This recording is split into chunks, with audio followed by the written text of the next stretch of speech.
was one for the ages. The GOAT. It's official, Colin. Come on, we love him. All right, so LeBron and the Lakers beat Memphis, but it was beyond that. LeBron had 35 points.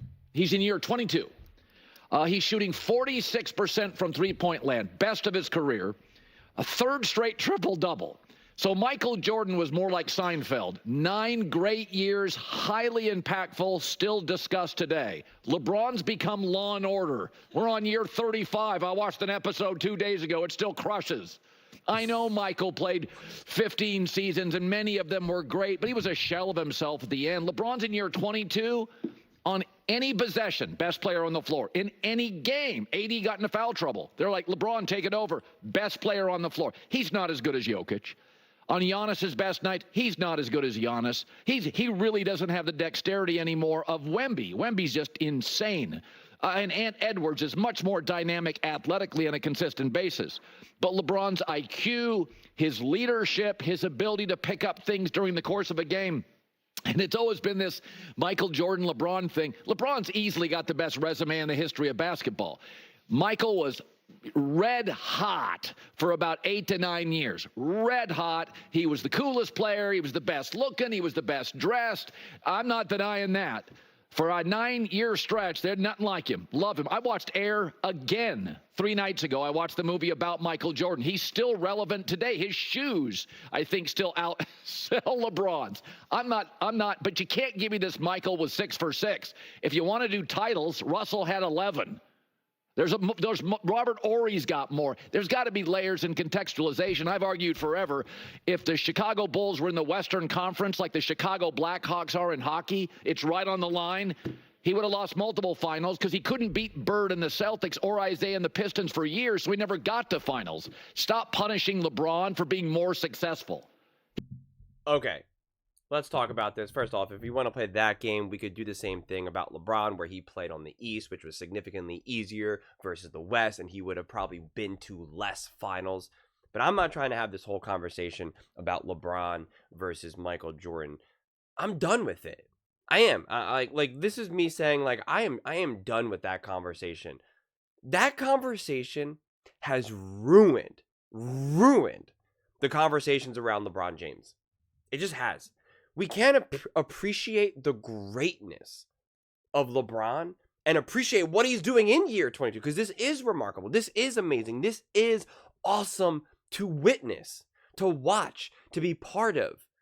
But with the constant, well, what about Michael? What would Michael do? Michael, different era, this, that. He had this guy, he had that guy. It's just this constant, who's the GOAT, who's not the GOAT. I don't care anymore. I really don't. I'm exhausted by it. Like, we can't even bring up LeBron James in this segment in year 22. This awesome game that LeBron had. We can't even talk about it. We can't get 3 minutes into the clip without bringing up Michael Jordan. And I'm done with it. I really am.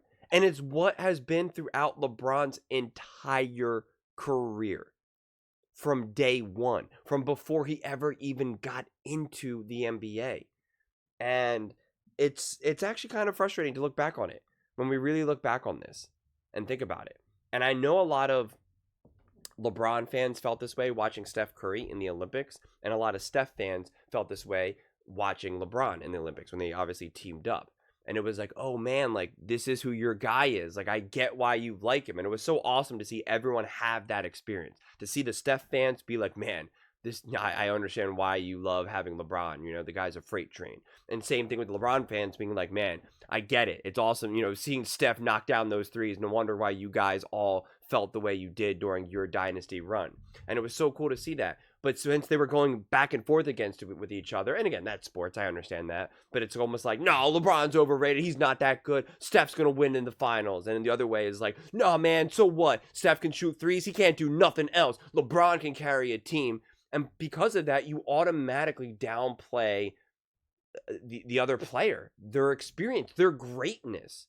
Not only their overall greatness, but their epic moments, the things that we live for. I mean, in a lot of ways, we live for singular moments in a game. When people think about the Olympics, like, I remember watching all of those games and how exciting it was, but it's like, when your mind has to reflect and think about like what was it, you'll probably think of that Steph Curry 3, right? With two players in his face, right? Like you'll think of that moment, especially 10 years from now, 15 years from now. You're not really going to remember what it was like to be down against Jokic and how they had to come back, and like how Embiid had a big shot and then KD had a big. You're not really going to remember that. You're going to be like, I remember that they were down, they came back, and then Steph hit a huge shot, and LeBron, at a key moment. Like it's going to be fuzzy. And so it's really like the real main moments that stick out. But when we're constantly embattled with who's the GOAT, who's not the GOAT, well, this guy won 6 rings, this guy won, and it's just like, it takes away the focus from this, right? Because again, we're talking about this awesome moment, 35, 12, and 14. The dude is 75 years old, still balling, Los Angeles Lakers jersey, right? Like up in lights. I forget if this game, what game in the schedule this is at this point, because it's so obviously very early on. And so it's one of those things where it's like, can't we just appreciate the greatness, right? Why does this have to be like any type of resume building for the GOAT or this? Like, and I get it. Like I do get that when you are as great as like a LeBron, a Jordan, a Steph, even, like it's one of those things where it's like you get held to such insane high levels of scrutiny. This is what Tom Brady and Patrick Mahomes go through. Every time Patrick Mahomes says something, it's like, yeah, well, Tom Brady did this. And when Patrick Mahomes does something great, it's like, yeah, Tom Brady couldn't do that. And it's that constant. And because of that, I feel as though some people probably hate on Mahomes or even elevate him more and hate on Brady. And you can't appreciate Brady's greatness. So I want to retire from it. I do. I feel like it's actually robbed me from some of the enjoyment of watching LeBron James for years.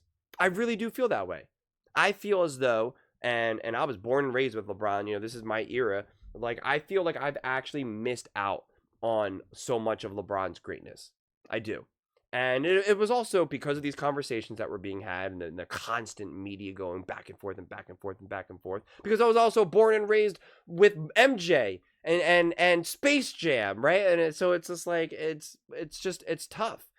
And it also was that, like, I lived in California when the Golden State Warriors were going on their run, and I guess technically I could have been a Lakers fan as well, but Golden State Warriors, and they took over California, quite frankly, and so by that nature, you're like kind of rooting against LeBron and stuff like that. And when they went and played the Mavs, like I was rooting for the Mavs to get their ring and wanting to see a bunch of those players be able to get their first ring, and I thought it would be cool. So it's like, by nature of just who LeBron was playing, he wasn't playing a lot of teams that I was like, oh my God, I want them to lose.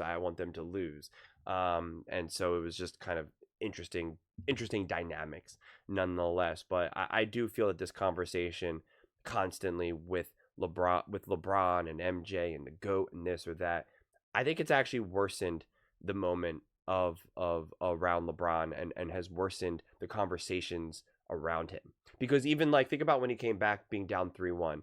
Again, if you are a mega LeBron fan, you obviously are like, that's right, that's what he does, and you boost that up. And if you're a Jordan fan or just a LeBron hater, or you just want to pull LeBron down, you're like, oh, that was impressive, but what about this, that, like he has not undefeated in the finals. Like you throw it away rather than be like, that was epic, that was great, that block, this, that, right? Like you explain it away, and that does a disservice to LeBron's greatness, to anyone's greatness, quite frankly. Again, whether you're rooting for Steph, LeBron,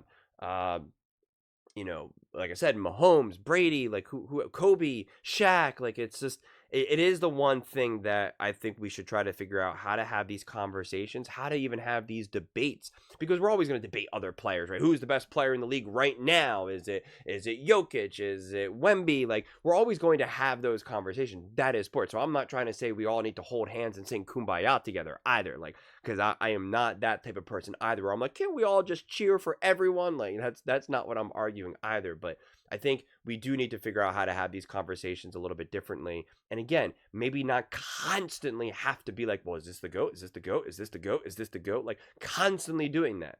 Let's just be like, LeBron James, year 22, balling out. How amazing is this? That's awesome. Let's go. And just keep it as that.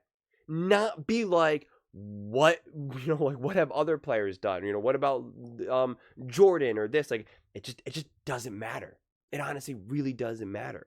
So that's just kind of my manifesto to this. That's honestly my first thought when watching this and seeing this and just kind of reacting to this in real time of just like, this was epic, this was awesome, and yet this is the immediate conversation that we're having where we're talking about. And I think what Colin is saying is accurate in terms of like the whole Seinfeld analogy and stuff like that, and Law and Order, I guess, which I meant to ask this at the top, like, how many of you guys watch Law and Order? Because he's like, oh, it's still cooking 35 seasons in. Like, I would love to know. Is it just something that like older people watch? Because like I don't watch Law and Order. Maybe I don't watch it just because. But like that's why I really want to know. Like you actual basketball fans, right? The guys that are actually balling and stuff like that. Like, are you watching Law and Order? I really, really want to know. Like, am I on the outside looking in for you Law and Order fans, or is it like, no, who the heck watches Law and Order? So please let me know that in the comments as well.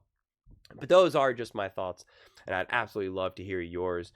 What do you guys all think about everything that LeBron is doing in year 22 and just how he's kind of had the back end of his career, as well as this constant comparison to MJ and all of that, and Law and Order? Let me know in the comments below. I read every single comment, so whether you agree with me or disagree with me, either way, let's get in some discussions. Let's get in some fights, but ultimately, let's just have some fun. And please do consider subscribing. We are building an amazing community here, and I'd absolutely love to see you part of it. I want to build something that we all genuinely feel connected to, something that we're really excited to be part of. I think we're on our way to doing it. And please don't forget to give this video a thumbs up, as it really does help with the visibility and the algorithm. Thank you so much, and see you next time.